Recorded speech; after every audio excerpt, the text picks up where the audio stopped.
Hello, our lovely learners! Welcome to our channel. Today we are going to explain how to form and use the past perfect tense.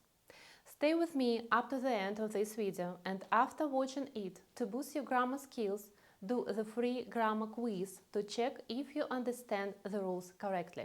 Let's get started.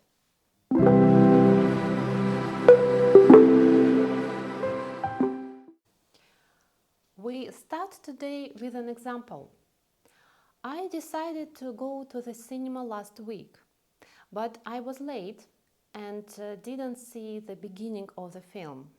I say, by the time I got to the cinema, my film had already started. The second part in this sentence is called the past perfect, and it shows an action which happened before the past event in our story. We all talk and retell some stories. As a matter of fact, to do this, we use the past tense.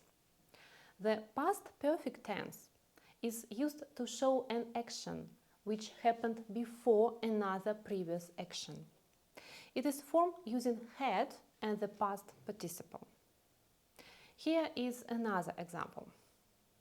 By the time he arrived at the airport, his flight had already departed. We see two parts in this sentence.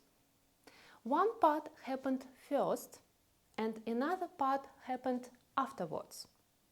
In the first part, the flight had departed, and after that he arrived at the airport. So the past perfect is used in the first action because it happened before another past action. Another example. When I came home, I saw that my cat had broken the vase.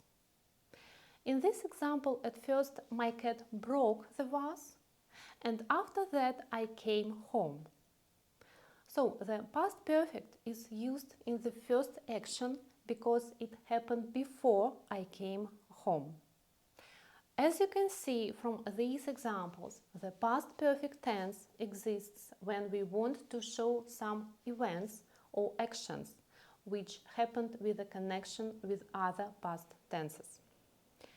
Please compare the past perfect and the past simple. When I arrived home from work, I fed my dog. In this sentence, you see the sequence actions. One action goes after another.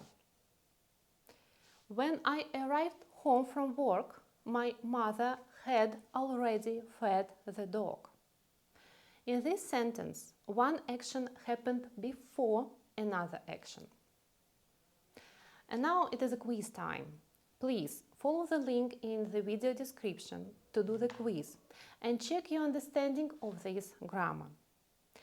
Thank you for watching, and if this video was helpful for you, please don't forget to subscribe and like, as it is much appreciated. Thank you and goodbye.